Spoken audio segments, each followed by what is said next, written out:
2교시 시작하도록 하겠습니다. 자, 토지취득자금조달계획인데 암기 프린터 13번 맨 밑에 보면 수도권 광역시 세종시의 경우 1억 이상 지분거래는 금액과 무관하게 토지취득자금조달계획을 제출해야 되고요.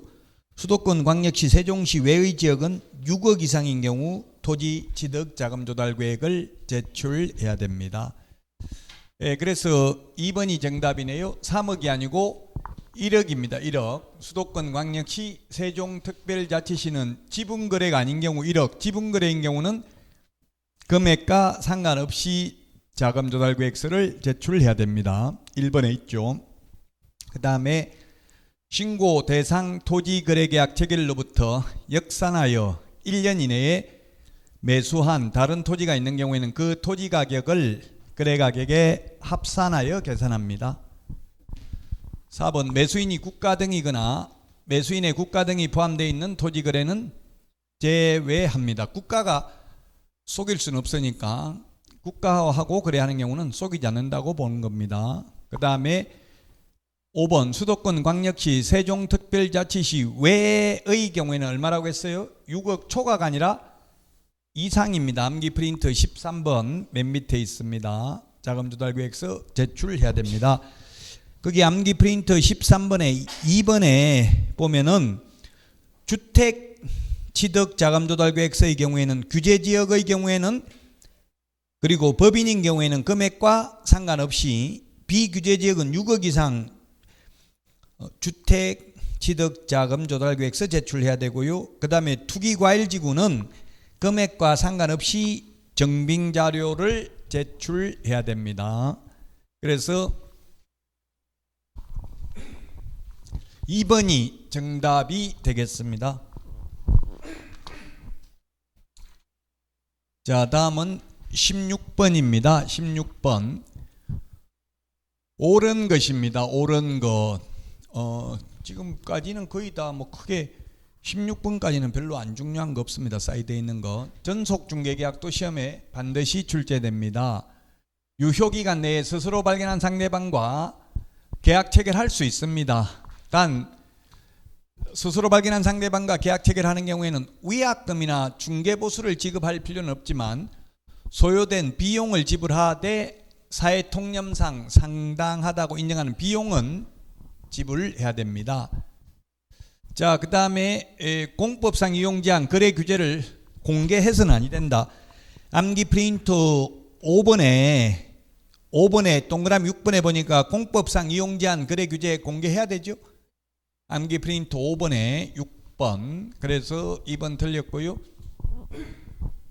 자, 그 다음에 소속공인중개사가 중개업무를 수행한 경우에는 함께 서명 또는 날인하도록 되어 있다 했는데 소속공인중개사는 거래계약서와 확인설명서에만 개업공개사와 함께 서명 및 날인해야 됩니다. 계약서와 확인설명서만. 그 외에 어떠한 서류에도 소속공인중개사가 서명 또는 아니면 및 날인하는 경우 없습니다. 소속공인중개사는 오직 계약서 확인설명서만 당해 업무를 수행한 경우에만 개업공개사와 함께 서명 및 날인해야 됩니다. 자, 옳은 것인데요. 답 4번입니다. 4번. 요약집하고 암기 프린트는 시험 볼 때까지 가지고 다니셔야 되겠죠. 요약집 60페이지, 61페이지 보겠습니다. 61페이지. 61페이지에 보니까 위에 권리 이전용, 밑에 2번 권리 취득용 이렇게 구분되어 있죠. 권리 이전용, 권리 취득용 구분되어 있습니다. 기출문제 지문입니다. 4번이 그래서 정답입니다. 5번 전속중개계약 위반은 전부 업무정지입니다. 업무정지. 다만 전부 다 업무정지인데 예외가 있습니다. 7일 이내 정보 공개하지 않거나 비공개 요청한 정보를 공개한 경우만 임의적 취소고요. 나머지는 전부 전속중개계약서 사용하지 않거나 2주일에 1회 이상 업무 처리 이상 통지하지 않거나 전부 업무정지입니다. 업무정지. 2주일에 1회 이상 업무 처리 이상 통지해야 된다. 이거는 위반하면 업무정지인 이유가 기타 등등 그 밖에 이 법에 의한 명령을 위반한 경우, 이 법 또는 이 법에 의한 명령 위반한 경우에 해당돼서 업무정지 사유에 해당됩니다. 그러나 7일 이내에 정보 공개하지 않거나 비공개 요청한 정보를 공개한 경우에는 등록을 취소할 수 있습니다. 자, 17번입니다. 옳은 것입니다. 옳은 것.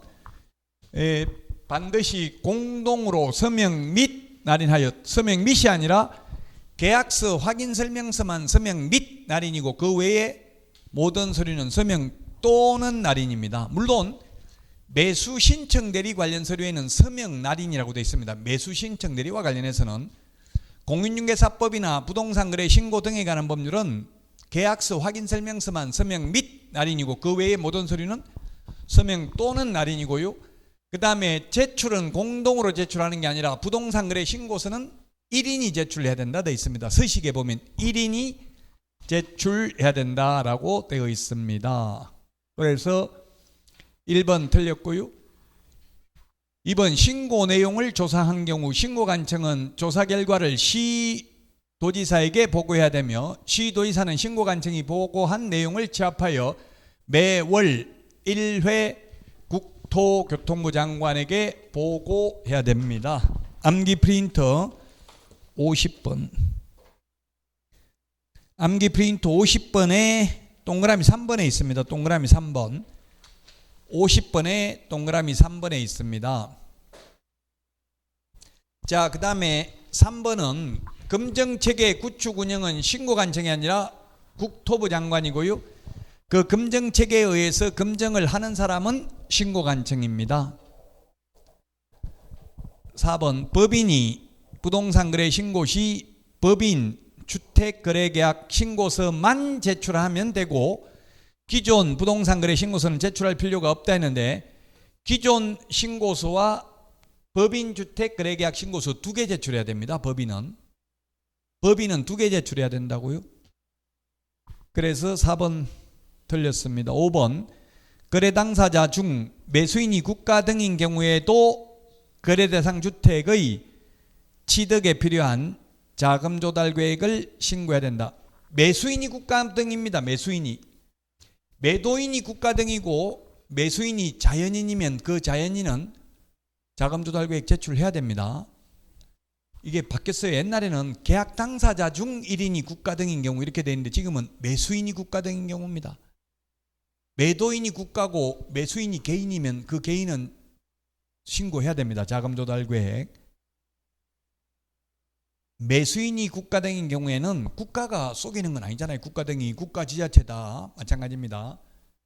개인 돈 가지고 사는 게 아니잖아요. 그래서 5번도 틀렸고요. 2번이 정답이 되겠습니다.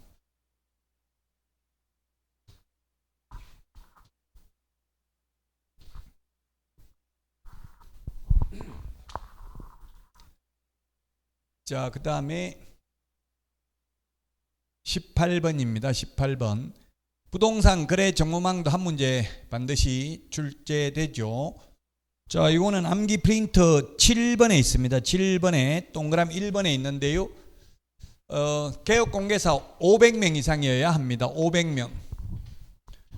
5 빼기 2는 3이라고 했죠. 500명 이상인데 2개 이상의 시도에서 각각 30명 이상이어야 됩니다. 5 빼기 2는 3이다. 총수는 500명이라고 했으니까 맞는 말이죠.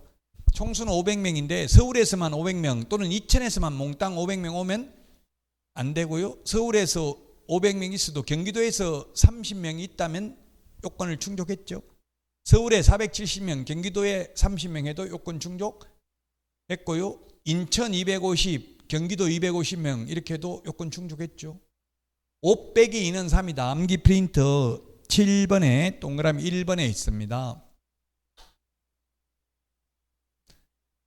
자, 그 다음에 정보처리 기사, 공인중개사 각각 1인입니다. 각각 1인. 이걸 제가 국토부에 질의하니까 한 사람이 공인중개사 자격증도 가지고 있고 정보처리 기사 자격증도 가지고 있으면 한 명만 고용하면 되냐 물으니까 안 돼. 각각이 각각. 따로따로 있어야 된다. 한 명이 자격증 다 가지고 있다고 해서 한 명만 근무하면 안 된다는 이야기입니다. 그렇게까지 시험에 나온 적은 없습니다만 한 명만 근무하면 안 된다 이렇게 나온 적은 없습니다만은 참고로 이해를 돕기 위해서 말씀드린 거고요. 3번 법인인 개업공개사는 거래정보사업자 지정받을 수 없다. 예, 거래정보사업자의 경우 뭐 법인인 개업공개사는 안 된다 이렇게 직접 명문 규정은 없습니다. 그냥 이거 전국적으로 500명 이상 502는 3 요거 요건 갖추면 아무나 지정받을 수 있습니다. 원칙적으로. 근데 만약에 법인인 개업공개사라고 아니고 그냥 법인이라고 하면 지정받을 수 있어요. 회사라고 지정 못 받는 게 아니라 개업공개사이기 때문에 우리 암기 프린트 24번 법인의 겸업 제한에 걸리기 때문에 안 돼요. 기출문제 지문입니다. 법인은 6가지밖에 겸업 안 되잖아요. 거래정보사업자는 안 된다고요. 법인의 겸업 제한에 걸리기 때문에 지정받을 수 없습니다. 맞습니다. 4번 정보망에 가입하지 않은 개업공개사가 전속중개계약을 체결한 경우 의뢰인이 비공개를 요청하지 않는 한 일간신문에 당해중개사물의 정보를 공개해야 된다. 7일 이내에 공개해야 됩니다. 정보망 또는 일간신문인데 정보망에 가입 안 했으면 일간신문에 공개를 해야 될 것입니다. 7일 이내 비공개 요청하지 않는 한 7일 이내죠.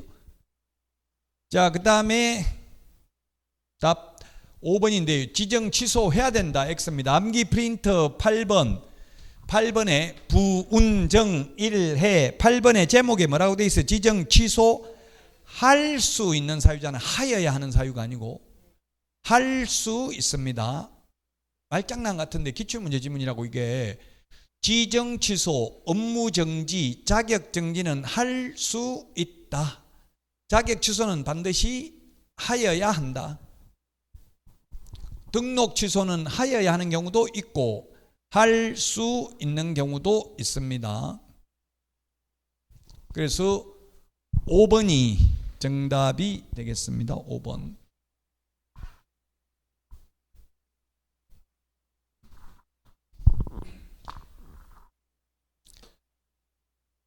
19번입니다. 고용에 관한 설명으로 틀린 것입니다. 직원의 모든 행위가 아니라 무슨 행위? 업무상 행위는 그를 고용한 개업공개사의 행위로 본다. 고용관계 종료신고는 7일이 아니고 10일 이내입니다. 2번이 틀린 정답입니다. 10일 암기 프린터 10일이 어디에 있습니까? 40번에 2번에 있네요. 40번에 2번. 40번에 2번에 있습니다. 3번 중개보조원은 중개 업무를 하여서는 아니 됩니다. 맞습니다. 3번. 4번은 중개보조원의 행위가 업무정지 사유에 해당되더라도 업무정지는 그 보조원이 받는 게 아니라 개업공개사에게 업무정지할 수 있습니다. 업무정지, 등록 취소는 개업공개사가 대상이고요. 자격정지는 소속 공인중개사가 대상입니다. 보조원은 행정처분 대상은 아닙니다. 다만 보조원도 징역벌금은 받을 수 있죠. 행정형벌은. 근데 보조원은 행정처분 대상은 아닙니다.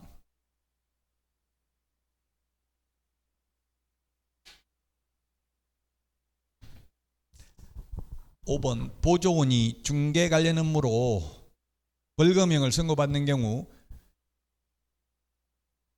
양벌 규정에 따라 직원이 잘못해가지고 사장이 양벌 규정에 따라 벌금형을 선고받아도 이는 이 법에 의한 벌금이 아니라는 게 판례입니다. 원래 이 법 위반으로 300만 원 이상 벌금 받으면 3년간 결격사유죠. 근데 그건 본인 잘못으로 받은 벌금만 해당되고 직원 잘못으로 받은 벌금은 제외된다는 게 판례입니다. 왜냐하면 직원 잘못으로 벌금 받아도 결격 사유에 해당돼서 3년 동안 개업도 안 되고 취직도 안 된다면 역선택을 당할 수 있다고. 직원이 옆에 경쟁업소에서 일부러 망하게 하려고 직원으로 위장 취업해가지고 나쁜 짓 해가지고 사장 벌금 받게 만들어 가지고 3년 동안 개업도 못하게 만들 수도 있겠죠. 그래서 본인 잘못으로 받은 벌금만 해당된다는 게 판례입니다. 그래서 2번이 정답이 되겠습니다.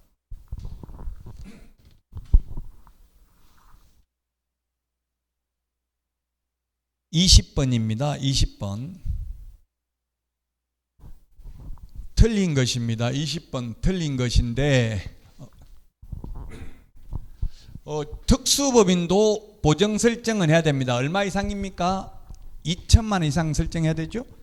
암기 프린터 52번에 맨 밑에 보면 동그라미 4번 특수법인은 2천만 원 이상 가입해야 되잖아요. 모든 특수법인 다 2천만 원 이상입니다. 지역농협, 산업단지관리기관, 지역산림조합, 한국자산관리공사 4개가 있습니다.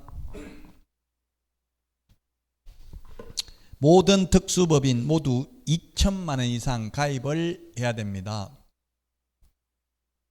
이 지역농협은 등록은 안 해도 됩니다. 등록 기준도 적용하지 않습니다.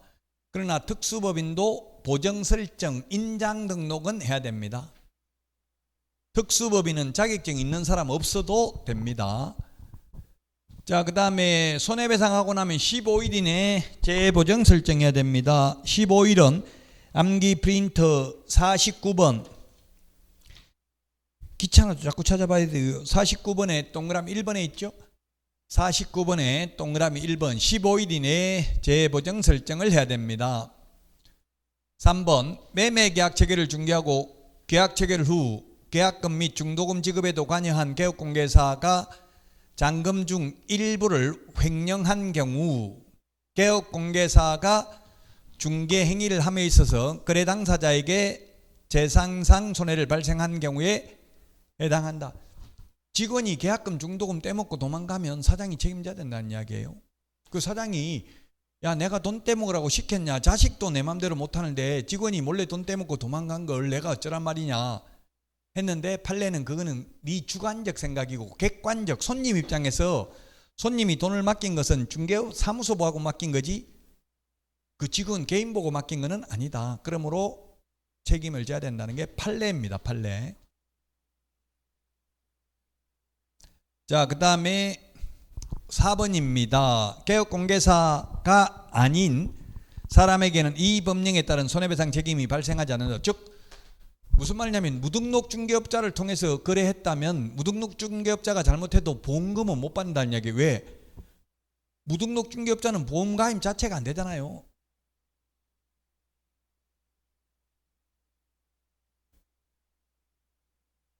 (5번입니다) 보조원이 중개업무에 관하여 고의로 인한 위법 행위로 거래 당사자에게 손해를 입힌 경우 개업공개사는 이 법령에 따른 손해배상 책임을 지지 않는다 했는데 고의로 고의 과실 모두 책임이 있습니다. 5번이 답입니다. 책임이 있습니다. 우리는 고의 또는 과실 모두 손해배상 책임이 있기 때문에 그 대신에 구상권을 행사할 수 있습니다. 너가 갚아야 될 걸 내가 갚았으니 보험회사에게 다시 돈 달라고 보험회사가 돈 달라고 할 수 있습니다. 그게 구상권이죠. 구상권을 행사할 수 있습니다. 왜? 고의로 일부러 손해를 입힌 경우도 배상하기 때문에 그렇습니다. 그러나 자동차 보험, 생명보험, 화재보험은 고의로 사고 낸 경우는 보험금을 안 줍니다. 생명보험 들어놓고 2년 안에 자살해도 보험금 안 줍니다. 자동차 음주운전하니까 보험 안 되더라고요. 일부러 불내면 화재보험 못 받습니다. 근데 우리는 일부러 손님한테 손해를 입혀도 보험금 받습니다. 그래서 손해배상 책임지지 않는다 X고요. 손해배상 책임을 지고 그 대신에 구상권을 행사당할 수 있습니다. 5번이 답이 되겠습니다. 지금 여기까지는 크게 사이드에 있는 문제 하나도 없어요. 지금 20번까지는 다 중요하고요. 시험에 나올 확률이 높은 문제들입니다. 21번 포상금, 이것도 중요하네요. 기출문제네요. 틀린 것은 했는데 투기조장. 투기조장은 포상금 지급 대상이 아닙니다. 포상금이 암기 프린터 28번 암기 프린터 28번에 보면 무부양 광시공시입니다. 무부양 광시공시 무부양 광시공시 무등록, 부정한 방법으로 등록, 양도되어 개공 아닌 자가 강구한 경우 개공 등이 거짓으로 계약이 성립된 것처럼 꾸미는 등 시세에 부당한 영향을 미치는 행위를 하는 경우 단체 구성은 이외의 자와 공동중개를 제한하는 경우 누구든지 시세에 부당한 영향을 미치는 행위를 한 경우가 포상금 지급 대상입니다. 그래서 1번이 틀렸고요. 그 다음에 2인 이상이 공동으로 2명이 같이 왔다고 각각 50만 원 주는 게 아니라 50만 원 가지고 10명이 오면 5만 원씩 나눠줍니다. 2명이 오면 25만 원씩 나눠주는데 단 2명이 오면서 한 명은 40만 원 받겠다 하고 한 명이 10만 원 받겠다 하고 하면 자기들끼리 합의해 오면 그대로 줍니다. 왜냐하면 어차피 등록관청에서 나가는 합계 금액 50만 원 똑같으니까. 아무 말 없이 둘이 같이 오면 그냥 25만 원씩 나눠준다고 균등하게 분배합니다. 3번 포상금 지급받을 자가 배분 방법에 관하여 미리 합의하여 포상금 지급을 신청하는 경우에는 그 합의된 방법에 따라 지급한다. 그 다음에 2건 이상 신고 고발이 접수된 경우에는 먼저 한 사람, 최초로 한 사람만 줍니다. 한 달 전에, 2달 전에, 석 달 전에 계속 포상금 지급 신청했음, 고발하거나 신고했으면 먼저 한 사람만 줘요. 계속 준다고 하면 다른 사람 받았다는 소리 듣고 계속 신고하겠죠. 1년 내. 그래서 한 명 먼저 줬으면 끝이에요. 그 다음부터 신고한 사람은 없어요. 근데 동시에 여러 명이 오면 균등하게 배분한다고요. 여러 건수가 접수됐을 때는 가장 먼저 한 사람, 2인 이상이 공동으로 신고한 경우에는 균등 배분입니다. 자, 포상금 지급 결정일로부터 1개월이 냅니다. 암기 프린터 1개월이 몇 번에 있습니까? 45번에 3번에 있습니다. 45번에 3번. 45번에 3번에 있는데 38번에 3번을 보면 부동산 거래 신고 등에 관한 법률은 접수된 날로부터 2개월 이내 지급하죠. 38번에 3번하고 비교를 해야 된다고요.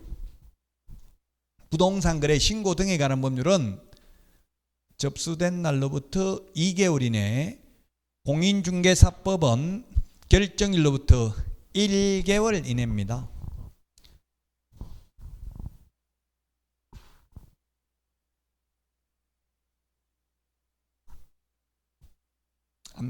어, 1번이 정답이 되겠고요. 틀린 것입니다. 22번 틀린 건데 중개대상물은 동호수가 특정된 아파트 분양권도 미래의 건축물이므로 중개대상물에 해당된다. 판례입니다. 맞습니다. 현존하는 건축물뿐만 아니라 미래의 건축물도 해당되고요. 그 다음에 2번 업무정지 개업공개사가 다른 개업공개사에게 중개사무소의 공동사용을 위하여 승낙서를 주는 방법으로 다른 개업공개사와 중개사무소를 공동으로 사용할 수 없다. 다만 업무정지 개업공개사가 업무정지 처분을 받기 전부터 중개사무소를 공동사용 중인 다른 개업공개사는 제외한다. 이게 무슨 말이냐면 업무정지 당하고 나서 업무정지 당해서 못하니까 다른 사람하고 같이 쓰겠다고 사무소 옮기면 안 된다고요. 그러나 처음부터 A와 B가 공동으로 사용하고 있다가 A 업무정지 당해도 B는 계속 업무해도 된다. 공동사무소라는 게 사무소만 같이 쓸 뿐이지 각각 인장등록도 따로따로, 보정설정도 따로따로, 자격증 개시도 따로따로, 등록증 개시도 따로따로 각각 독립성이 인정됩니다. 사무소만 같이 쓸 뿐이에요. 그래서 현실적으로는 공동사무소가 거의 없습니다. 왜냐하면 수익 분배하기가 어려워요. 무조건 n분의 1 나눠먹기 한다고 하면은 열심히 할 필요 없잖아요. 네가 버나 내가 버나 다 나누면. 그렇다고 그러면 중개 한 사람이 혼자 다 먹는다고 하면 손님 오면 호객행위 해야 되겠죠. 빨리 끌고 가서 내가 중개해야 되겠죠. 현실적으로 공동사무소는 거의 없습니다. 자, 변호사도 공인중개사, 이게 기출문제 지문입니다. 변호사도 공인중개사 자격증을 취득하지 않고는 등록할 수 없습니다.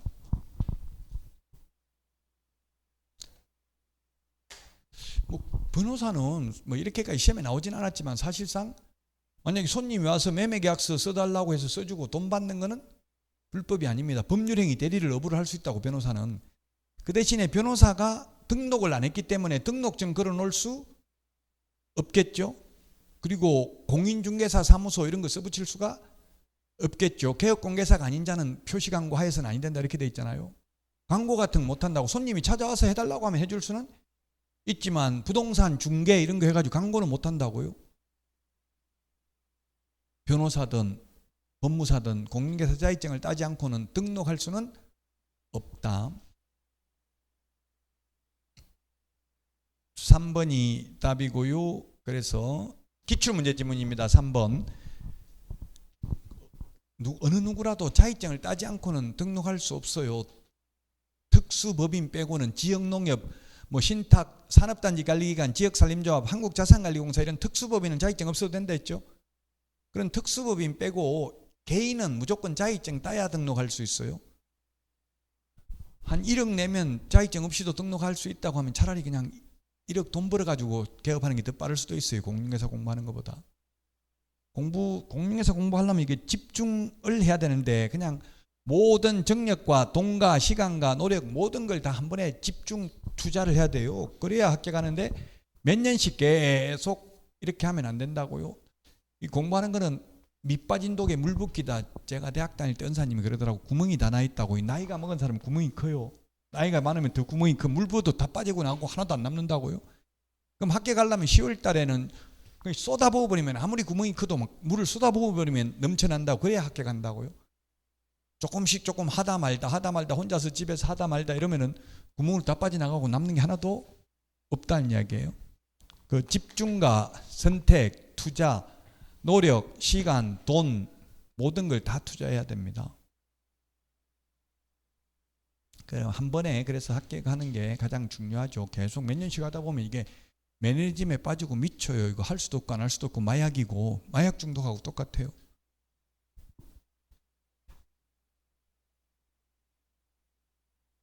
자, 3번이 정답이 되겠고요. 4번 전매 차익을 노린 의뢰인의 미등기 전매를 중개한 경우 전매 차익이 발생하지 않았다 하더라도 투기조장하는 행위에 해당된다. 판례입니다. 판례. 미등기 전매를 하면 안 되는데 미등기 전매를 했어요. 등기 안 하고 전매했는데 남겨 먹으려고 했는데 시세가 떨어져 가지고 못 남겨 먹고 1억에 샀다 그대로 1억에 팔았다 하더라도 탈세를 목적으로 했잖아요. 손해를 보든 이익을 보든 취득하면 취득세를 내야 되는 거잖아요. 그 취득세 안 내고 바로 넘겼으니까 탈세를 목적으로 했기 때문에 투기조장에 해당됩니다. 판례가. 법조문에 이런 말은 없지만. 자, 그 다음에 5번 개업공개사는 사무소 명칭에 공인중개사 사무소 또는 부동산 중개라는 명칭 둘 중에 하나는 반드시 사용해야 됩니다.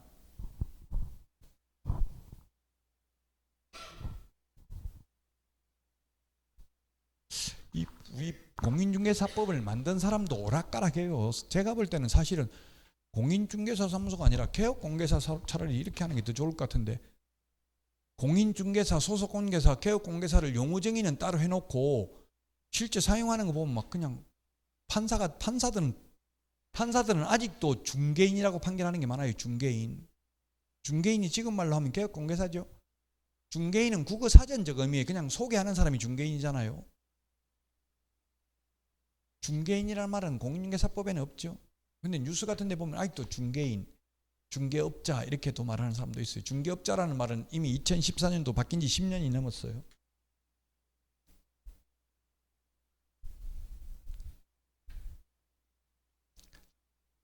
자, 그 다음에 23번입니다. 23번. 중개보수 시험에 두 문제 나옵니다.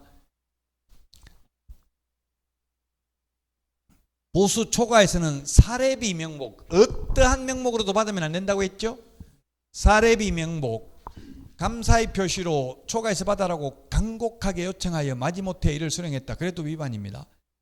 정중하게 거절해야 됩니다. 마음만 받겠습니다. 감사하게 이렇게 해야 됩니다. 시험에 나오면. 근데 현실적으로 초과해서 주면 죽을 때 죽더라도 일단 받고 보더라고요. 다. 근데 시험에 나오면 어떠한 명목으로도 받으면 안 됩니다. 절대로. 근데 제가 해보니까 계약만 성사시키면 복비는 따블로 준다 해놓고 한 번도 못 받아봤어요. 미리 준다고 한 사람은. 왜냐하면 거래가 불가능한 걸 미리, 예를 들면 제가 저한테 의뢰한 사람 중에서는 지금 그 당시 제가 할 때는 전세 1억 5천이었어요. 그냥 단독주택 방 3개짜리 1억 5천이었어요. 자기가 들어올 때 2년 전에 1억 5천이었어요. 지금 시세가 1억 2천밖에 안 해. 떨어져가 역전세. 시세가 더 떨어졌다고요? 그럼 나간다고 하니까 주인이 나 돈 없다.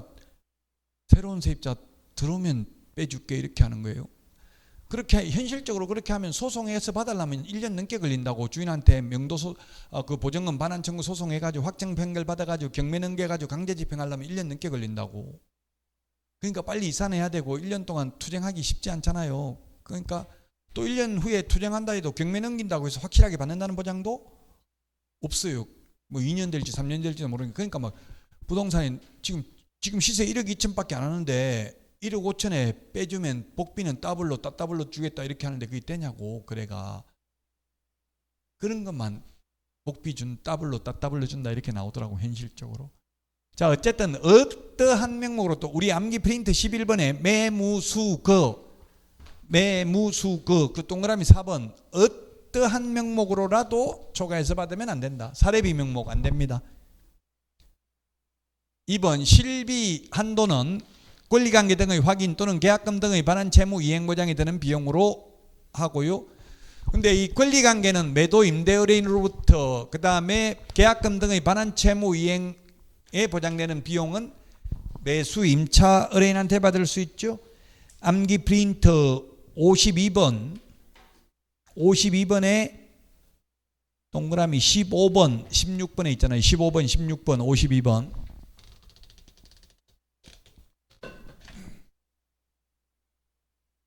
15번 16번에 있습니다. 자, 그 다음에 3번입니다. 3번 중개 대상물 소재지와 사무소 소재지가 다른 경우에는 중개 대상물 소재지가 아니라 중개 사무소 소재지 관할 시도조례입니다. 여러분들이 경기도에 사무소가 있으면 서울에 있는 아파트를 중개해도 서울시 조례가 아니라 경기도 조례가 정하는 보수를 받습니다. 시험에 이게 15번 이상 출제됐어요. 기출문제 지문에. 그 출제위원들이 저보다 모릅니다. 공인중개사법은. 그러다 보니까 이런 문제를 내는데요. 제가 볼 때 이 문제는 사실은 내면 안 돼요. 왜냐하면 16개 시도 조례가 똑같아요. 서울시 조례나 경기도 조례나 인천시 조례나 다 똑같다고 그러면 이게 아무런 의미가 없잖아요.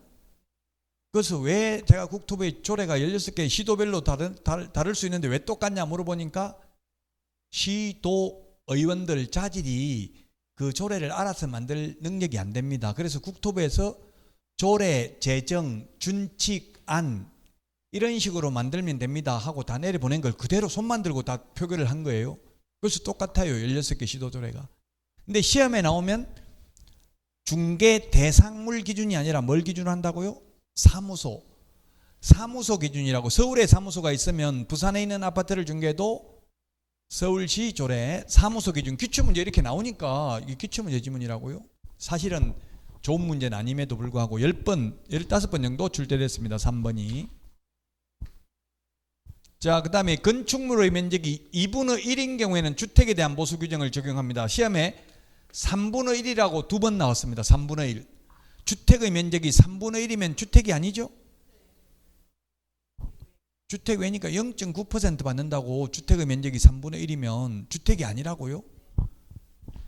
근데 문제의 시험에는 주택의 면적이 3분의 1 해놓고 밑에 시도 조례를 적어놨어요. 그 조례에 적용할 필요가 없죠. 주택이 아니니까 0.9% 받는다고요. 2분의 1 초과가 아니라 이상입니다. 딱 절반만 주택이라도 전부 주택으로 본다고요. 50제곱미터 주택이고 50제곱미터 상가면 100제곱미터 모두 주택으로 봅니다.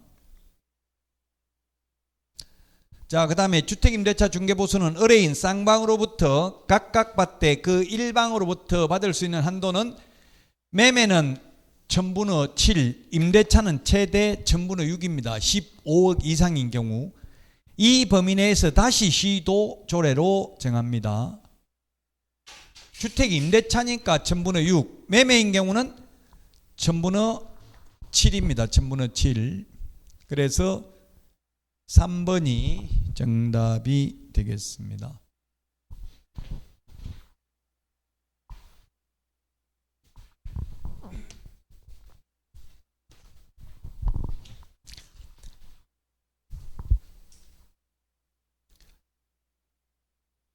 자, 그 다음에 24번입니다. 업무정지에 대해서 옳은 것인데, 업무정지는 절대로 암기 프린터 42번에 동그라미 2번에 있습니다. 42번에 동그라미 1번, 2번, 42번에 유월 범위 아니라고 돼 있잖아요. 42번에 1번, 2번 자격정지, 업무정지 모두 6개월 초과할 수는 없습니다. 이하입니다. 이하. 자, 그 다음에 법인인 경우에 업무정지를 명하는 경우에는 분사무소별로 업무정지를 명해야 된다 했는데, 업무정지는 명할 수 있다. 업무정지, 자격정지, 지정취소는 할 수 있다. 업무정지는 분사무소별로 명할 수 있습니다. 하나만 할 수도 있고 전부 다 할 수도 있고, 주된 사무소하고 같이 할 수도 있고 하나만 할 수도 있죠. 사무소별로 업무정지를 명할 수 있다. 법인의 분사무소 모두 다 할 수도 있습니다. 다 위반 행위를 했다면. 자, 그 다음에 부정한 방법으로 등록을 한 경우에는, 업무정지가 아니라 부정한 방법으로 등록한 경우는 절대적 취소입니다. 절대적 취소. 절대적 취소. 암기 프린터 16번. 암기 프린터 16번에 동그라미 2번에 있잖아요. 동그라미 2번. 부정한 방법으로 등록. 암기 프린터 16번에 2번. 해부결의 소양 없이 이렇게 했죠. 절대적 취소입니다. 2번에 있잖아요. 2번. 자, 그 다음에 그래서 절치이기 때문에 틀렸고 4번이 답입니다. 업무정지는 그 사유가 발생한 날로부터 3년이 경과된 때에는 일을 할 수 없다. 업무정지 제척기간은 3년인데요. 오늘 텔레비전 집에서 보니까 요즘 뭐 이혼에 대해서 많이 하더라고요. 이혼 숙려 캠프인가 뭔가 서장훈 나오는 거. 그거 보니까 별 희한한 부분들 많더라고요. 그 재산분할 청구하던데, 재산분할은 제척기간이 2년입니다. 재산분할은 이혼한 날로부터 2년 안에만 가능해요. 제 아는 지인은 이혼하고도 남편하고 계속 살았어요. 왜? 비용 절감하려고. 다른 데 가서 집 얻으면, 왜 같이 살았냐면 집이 안 팔려가지고 집 팔면 그 재산 반 나누기로 했어요. 그러니까 한 3년 넘게 살았다고 이혼하고, 또 서류상은 이혼하고, 그 3년 후에 팔렸어요. 남편 명의로 돼 있는데 남편이 다 가져갔어요. 그 제 반 나누자 하니까 제척기간 지났다 이러더라고. 2년. 10원도 못 받고 그냥 나왔어요. 그거 괜찮은 것 같아요. 제척기간 2년. 업무정지는 제척기간이 3년입니다. 제척기간 3년. 이혼 숙려 캠프 보니까 있더라고. 어떤 여자는 남편 화장실도 더럽다고 못 가고 라고 전철역에 가서 화장실 갔다 오라고. 그것도 있던데, 젊은 30대 부부인데. 그러니까 오히려 여자가 손해배상해야 된다니까 충격받더라고. 여자는 자기는 그렇게 해도 된 줄 알았는데, 그건 거의 학대래요. 의식주 해결을 못하게 하면 그거는 정신이상자 같아요. 봤어요? 술을 좋아하시는데 여자분이 소주 3병, 주량이 7병인가 그랬대요. 술 먹었다면 남편 두드려 패고 막 그래요.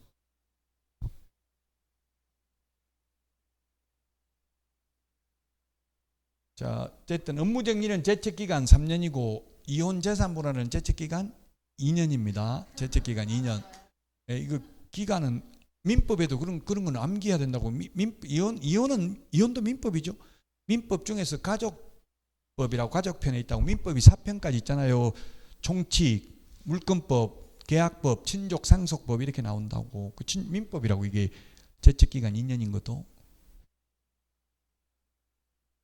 자, 그 다음에 등록관청이 업무 정지하고자 하는 경우 청문 실시해야 된다 했는데 청문이 들을 문인데 취소 3개만 청문한다고 했어요. 자격 취소, 기출문제 지문입니다. 등록 취소, 지정 취소 3개만 합니다.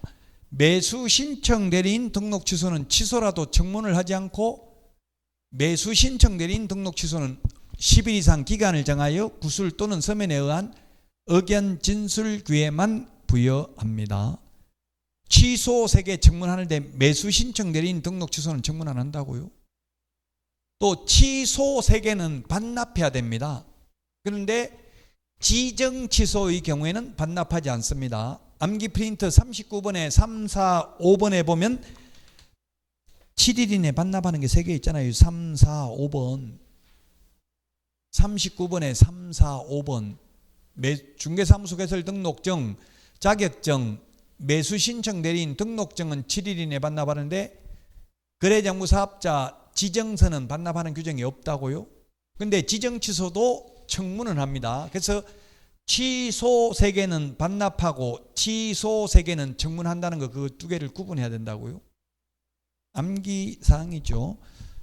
왜 청문을 안 하느냐? 법에 그렇게 취소 3개만 청문한다고 규정되어 있으니까.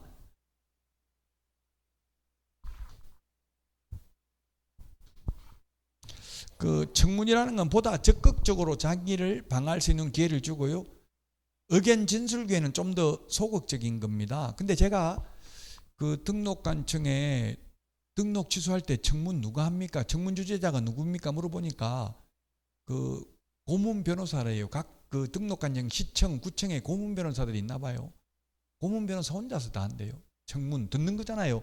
자격증 빌려준 거 맞습니까? 이렇게 물어보고 아니요, 그거 빌려준 게 아니고 뭐 잠시 병원에 간다고 자리 비었는데요. 이렇게 하면 그거 다 듣고 그냥 변호사가 한다더라고요. 고문 변호사가. 그 변호사 월급 얼마 줍니까? 물어보니까 500만 원 준대요. 그 잘 그만둔대. 그래서 500만 원 별로 안 되잖아요. 얼마. 요즘 변호사 넘쳐나니까 500만 원을 줘도 구하기는 쉬운가 봐요.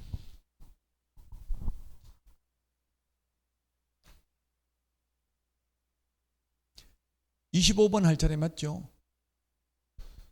자, 틀린 것 기출문제 지문입니다. 협회는 지부, 지회 설치 시 시도의사에게 신고한다 했는데 지회는 시도의사가 아니라 등록관청이죠. 1번입니다. 지부는 시도의사 맞습니다. 요즘 협회 지부를 지부장이라고 안 하고 도회 회장이라더라고. 회장. 지부장보다는 회장이라는 말 좀 더 공신력이 있어 보이잖아요. 경기 남부 도회 회장 이렇게 부르더라고요. 협회는 정보 제공에 관한 업무를 수행할 수 있다. 그래서 지금 협회에서 한방 PC 버전 정보망을 운영하고 있습니다. 총회 의결 내용은 5일 이내 보고가 아니라 지체 없이 보고입니다. 암기 프린트 50번에 동그라미 1번 지체 없이 보고고요. 4번 국토부 장관은 협회 임원이 공제 규정을 위반하여 업무를 처리한 경우 등에 해당하여 공제사업을 건전하게 운영하지 못할 우려가 있는 경우 그 임원에 대한 징계 해임을 요구하거나 해당 위반 행위를 시정하도록 명할 수 있다. 그 명령을 따르지 않는 경우 협회는 오로지 협회와 정보, 통신, 서비스 제공자는 오로지 500만 원 이하의 과태료밖에 없죠.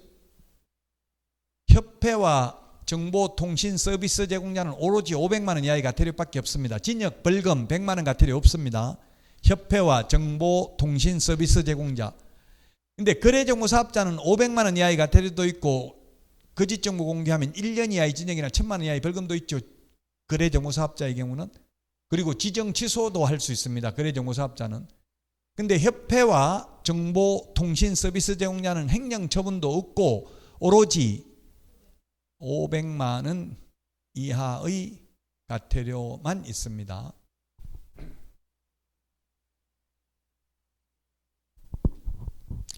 자, 그 다음에 5번 협회는 공제사업 운용 실적을 매 회계연도 종료 후 3개월 이내에 일간신문 또는 협회 협회보에 공시하고 협회 인터넷 홈페이지에도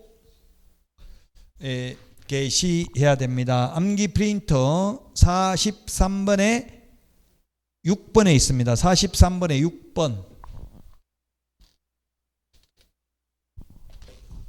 43번에 6번에 있습니다.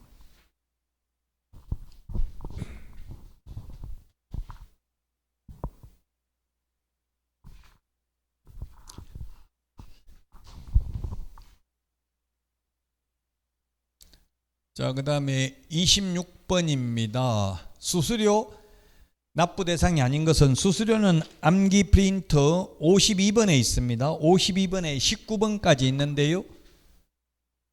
답은 3번입니다. 3번. 소속 공인중개사 고용 신고하는 경우, 고용관계 종료 신고하는 경우, 인장 등록하는 경우, 이런 경우 수수료 내는 거 없죠.